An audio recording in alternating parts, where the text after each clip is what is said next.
नमस्कार. संत स्वामी माझा संगाती या आपल्या चॅनलमध्ये मी विलास गावरसकर आपल्या सर्वांचं मनापासून स्वागत करतो. मंडळी, स्वामी समर्थ महाराज यांचा आज प्रगट दिन आहे.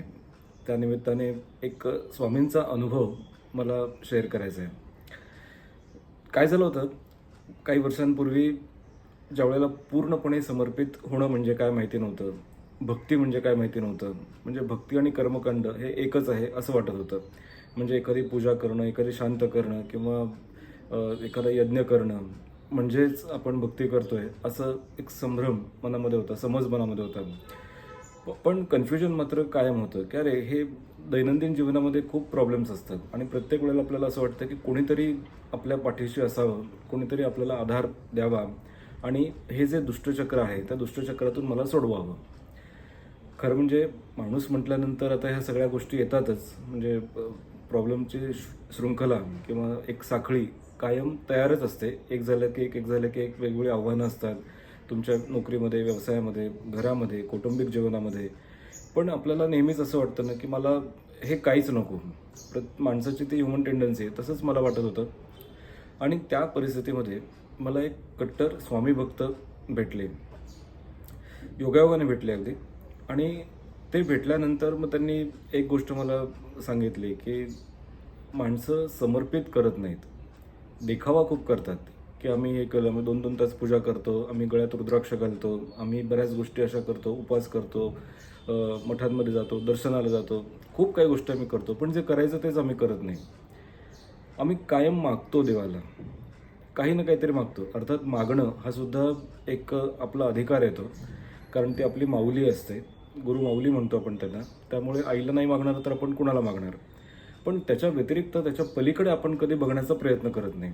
तो बघण्याचा किमान प्रयत्न तरी केला पाहिजे असं मला वाटतं, असं ते म्हणाले. म्हणजे आपण पावशेर दूध त्याला मागायचं आणि तो तर तुम्हाला कितीतरी लिटर, 100 लिटर, 200 लिटर द्यायला बसलेला आहे, असं एक होतं ते. त्यामुळे आपण खूप नॅरो माइंडेडने विचार करतो. आपल्याला चिरकाल टिकणारा आनंद पाहिजे असेल तर त्यासाठी समरस होणं, एकरूप होणं, भक्तिमय होणं आणि समर्पित होणं हे खूप गरजेचं आहे. त्यांनी बरंच सांगितलं मला, पण मला त्याचा नेमका अर्थ कळला नाही. मग ते म्हणाले, तू स्वतः त्याचा एक अनुभव घेऊन बघ. या गोष्टी अनुभवण्याच्या आहेत, नुसतं सांगून किंवा पुस्तक वाचून त्या होत नाही. तू स्वतः अनुभव घेऊन बघ, भक्ती कर. भक्ती कुठल्या फॉर्ममध्ये तुम्ही बघता हे महत्त्वाचं आहे. म्हणजे जसं विवेकानंद म्हणाले होते, माय वर्क इज माय मेडिटेशन. म्हणजे मेडिटेशनसाठी मी वेगळा वेळ ज्यावेळेस काढत नाही, मी तासनतास माझ्या अभ्यासिकेमध्ये असतो किंवा माझ्या कामामध्ये असतो, ऑफिसमध्ये असतो, याचा अर्थ असा आहे की मी मेडिटेशन करतो. म्हणजे कुठलंही काम तुम्ही रिलिजियसली जर केलं तर ते काम चांगलं होतं, ऑथेंटिक होतं आणि तुम्हाला आनंद मिळतो तो वेगळाच. त्यामुळे भक्ती वेगवेगळ्या फॉर्ममध्ये आपण बघू शकतो. अन्नामध्ये जर बघितली तर त्याचा प्रसाद आहे, पाण्यामध्ये बघितलं तर तीर्थ आहे, प्रवासात बघितले तर यात्रा आहे, मंदिरांमध्ये बघितली तर ती एक देव आहे, तिथे भक्ती आहे. आणि अशा प्रकारे अंतःकरणामध्ये जर बघितली तर ते उत्तम व्यक्तिमत्व आहे. त्यामुळे कुठल्या फॉर्ममध्ये तुम्ही बघता हे महत्त्वाचं आहे. जस्ट टू स्टार्ट विथ त्यांनी सांगितलं, बाकी सगळा गोंधळ डोक्यातून काढून टाक आणि फक्त नामस्मरणावरती भर दे. जसं गोंदवलेकर महाराजांनी नामस्मरण हे एक उत्तम टॉनिक आहे असं सांगितलेलं आहे, तर तसं नामस्मरणावरती भर दे. माळ पण घेऊ नकोस किंवा मोजू पण नकोस. तुझा श्वास चालू आहे ना, तर श्वासागणिक तू नामस्मरण कर. बाकी पूजा, यज्ञ, कर्मकांड ह्या सगळ्या वेगळ्या गोष्टी आहेत.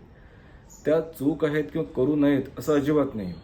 त्यांचं सुद्धा महत्त्व तेवढं आहेच आहे. म्हणजे जसं एखादा आजारपण आपल्याला होऊ नये म्हणून आपण घरगुती उपाय करत असतो. कधी काढा प्या, कधी गरम पाणी प्या, कधी काही मसाले खा, कधी जिऱ्याचं पाणी प्या, कधी धण्याचं पाणी प्या. हे असे आपण प्रकार करतो कारण आपलं आरोग्य उत्तम राहावं म्हणून.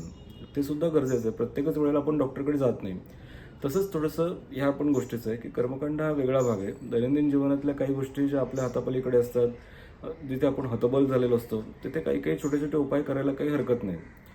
पण ते म्हणजे भक्ती नाही. भक्ती म्हणजे तुम्हाला चिरकाल टिकणारा आनंद आहे, त्याच्या पलीकडे तुम्ही काहीतरी बघता, थोडंसं झापडं उघडून तुम्ही बघता, ती एक भक्ती होते. भक्तीला मग कुठलंही श्रीमंती लागत नाही किंवा तुम्हाला महागड्या वस्तू लागत नाहीत किंवा बाकी कुठल्याच गोष्टी लागत नाहीत. फक्त समर्पित भाव करणं, आणि तेच सगळ्यात महत्त्वाचं, खूप कठीण आहे. काय झालं होतं, जिथे एका फर्ममध्ये माझं सिलेक्शन झालं होतं ना, तर तिथे अनएथिकल प्रॅक्टिसेस खूप चालतात असं माझ्या लक्षात आलं. माझ्या स्वभावातल्या बऱ्याच मर्यादा आहेत. त्यापैकी ही सगळ्यात महत्त्वाची मर्यादा एक अशी होती की जे मला पटत नाही, माझ्या बुद्धीला आणि एथिक्सला पटत नाही, ते आपण करायचं नाही. आणि त्यावेळेस मग एक सहज डोक्यात विचार आला की आपण बघूयात, म्हणजे सगळेजण सांगतात आपल्याला, ते काकांनी सांगितलं की तुम्ही सॉरी समर्पित भाव करा, नामस्मरण करा, बघूयात आपण याच्यात काही फरक पडतोय का ते. तर म्हणून मग नामस्मरणाला सुरुवात केली. याच्या आधी मी बरेच उपाय करून बसलो होतो, पण मला अपेक्षित रिझल्ट असा कशाचा मिळालेला नव्हता. तर म्हटलं ही भक्ती आपण करून बघू, म्हणजे त्याच्यात कितपत आपल्याला जमतंय ते पण बघणं महत्त्वाचं आहे. नामस्मरण खरंच आपल्याकडनं होतंय का? श्वासागणिक नामस्मरण हे तसं खूप ठरवून करावं लागतं सुरुवातीला, जेव्हा आपल्याला सवय नसते तेव्हा.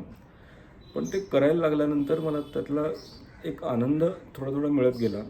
आणि एक असं लक्षात यायला लागलं की जसं लॉ ऑफ अट्रॅक्शन असतं ना, अंधाराला अंधार, उजेडाला उजेड, प्रकाशाला प्रकाश, चांगल्याला चांगलं, वाईटाला वाईट, व्यसनींना व्यसनीपणा, हे असं जे सर्कल तयार होतं, असं जो माहोल तयार होतो, तर त्या पद्धतीने तुम्ही खेचले जाता.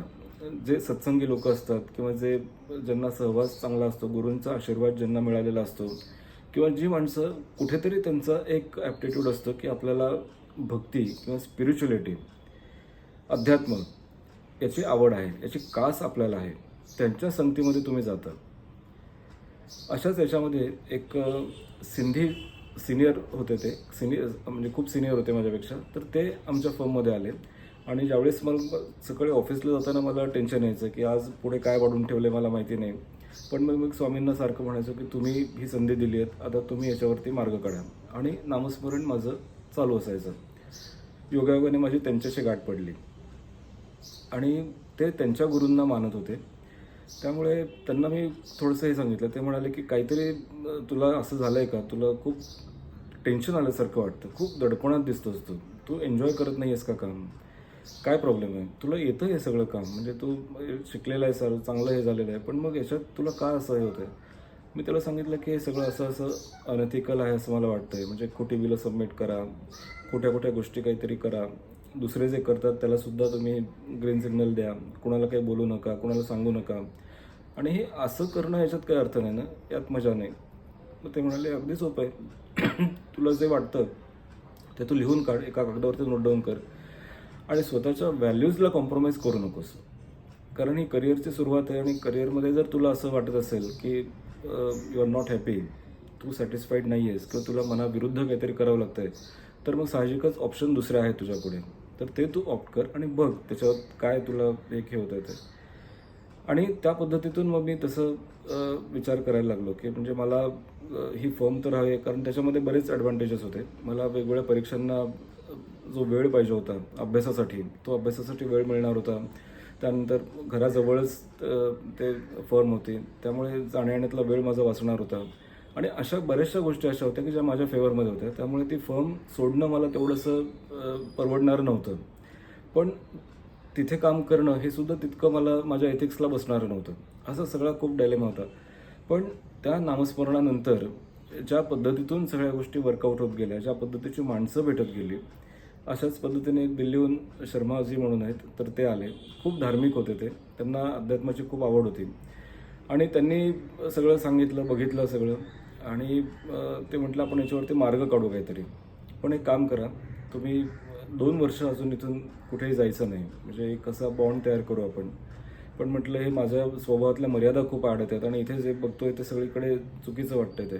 तर नाही, आम्ही सगळे सांभाळून गेला आहोत तुम्हाला, तुम्ही काही काळजी करू नका. ज्या ज्या गोष्टींनी तुम्हाला त्रास होतो असं वाटतं त्या नोट्स तुम्ही काढून ठेवा, आणि आपण त्यावरती मार्ग काढू. सगळ्या गोष्टी आपल्या हातात आहेत. आणि त्या गोष्टी खरंच वर्कआउट होत गेल्या. म्हणजे ते इतकं छान पद्धतीने ही सगळी माणसं भेटली, आणि त्यांनी माझ्या मनातला संभ्रम तर दूर केलाच, पण जे अनएथिकल प्रॅक्टिस करणारे लोक होते किंवा ज्यांना व्हॅल्यूज नव्हत्या, केवळ काही पैशांच्या लालसाने काही माणसं हे करत होती, त्यांना अगदी सफाईदारपणे ऑर्गनायझेशनमधनं बाहेर काढलं गेलं. आणि तिथे मी खूप रुळलो. जवळपास त्याच्यानंतर 2-2.5 वर्ष तिथे बऱ्यापैकी माझं काम झालं. आणि हे असे अनुभव नंतर येत गेले. जी माणसं भेटत गेली ती सगळी आध्यात्मिक परिवारातली कुठल्या तरी होती. म्हणजे जरुरी नाही की स्वामींकडचीच होती, पण कुठल्या तरी आध्यात्मिक स्रोत त्यांना होता. त्यामुळे त्यांना वळण चांगलं होतं, त्यांच्या आयुष्यामध्ये एथिक्स खूप चांगले होते, साधेपणा होता, सज्जनपणा होता. आणि तशा सर्कलमध्ये मग पुढे माझं मार्गक्रमण सुरू झालं. तो अनुभव अजूनही माझ्या लक्षात आहे. याचं कारण की काल परवाच गुढीपाडवा होता. त्याच्या आधी एका तरुणाने मला एक मेसेज केला होता की आम्हाला तर या सगळ्या गोष्टी आता खूप प्रकर्षाने पुढे आहेत. म्हणजे ऑनलाईन मार्केटिंगपासून तुम्हाला आमिष दाखवणं, त्यातून फ्रॉड्स होणं, हे सगळे प्रकार इतके सर्रास झालेले आहेत. त्या सगळ्यातून तुम्हाला वाचायचं असेल तर मग स्वामी काही मदत करतील का? आणि मला हा माझा अनुभव आठवला की खरोखर स्वामी मदत करतात म्हणण्यापेक्षा काय होतं की तुमचं मन हे थोडंसं स्ट्रॉंग होतं आणि तुम्ही जास्त फोकस्ड राहता. संगत हा सुद्धा खूप महत्त्वाचा भाग आहे की ह्या व्हायब्रेशन्समुळे किंवा सतत गुरूंच्या नामस्मरणामुळे, सतत गुरूंची आठवण काढल्यामुळे, गुरूंच्या सानिध्यात राहिल्यामुळे एक सर्कल आपलं तयार होतं. ठरवून सुद्धा तुम्ही व्यसनी माणसांच्या सहवासात जाऊ शकत नाही की जी माणसं ट्रॅक चुकलेली आहेत. दुर्दैवाने माणसांना मी अंडर एस्टिमेट करत नाही किंवा त्यांना नावं पण ठेवत नाही, पण मी थोडंसं असं म्हणेन की ते ट्रॅक चुकलेली आहे. त्यांना थोडासा आशीर्वाद नाही आहे गुरूंचा. व्यसनी आहेत, अनेक बाहेरच्या प्रलोभनांना बळी पडलेली आहेत. अशा माणसांच्या सहवासात तुम्ही नाही जाऊ शकत आणि ही सगळ्यात मोठी अचिव्हमेंट असते. मग नंतर संत चोखामेळापासून इतक्या संतांचं महत्त्व डोळ्यासमोर यायला लागलं की संतांनी कधीही यज्ञ केले नाहीत किंवा संतांकडे खूप काही श्रीमंती होती आणि त्यांनी 10 गुरुजी 10 ब्राह्मण बोलावून आपल्या घरात काहीतरी केलं असंही काही ऐकिवात नाही. चोखामेळ्यांचं सांगितलंय की मी तुमचं उष्टकर्कट काढण्यासाठी माझी पाठी आणलेली आहे. जोहार मायबाप जोहार, तुमच्या महाराचे मी महार.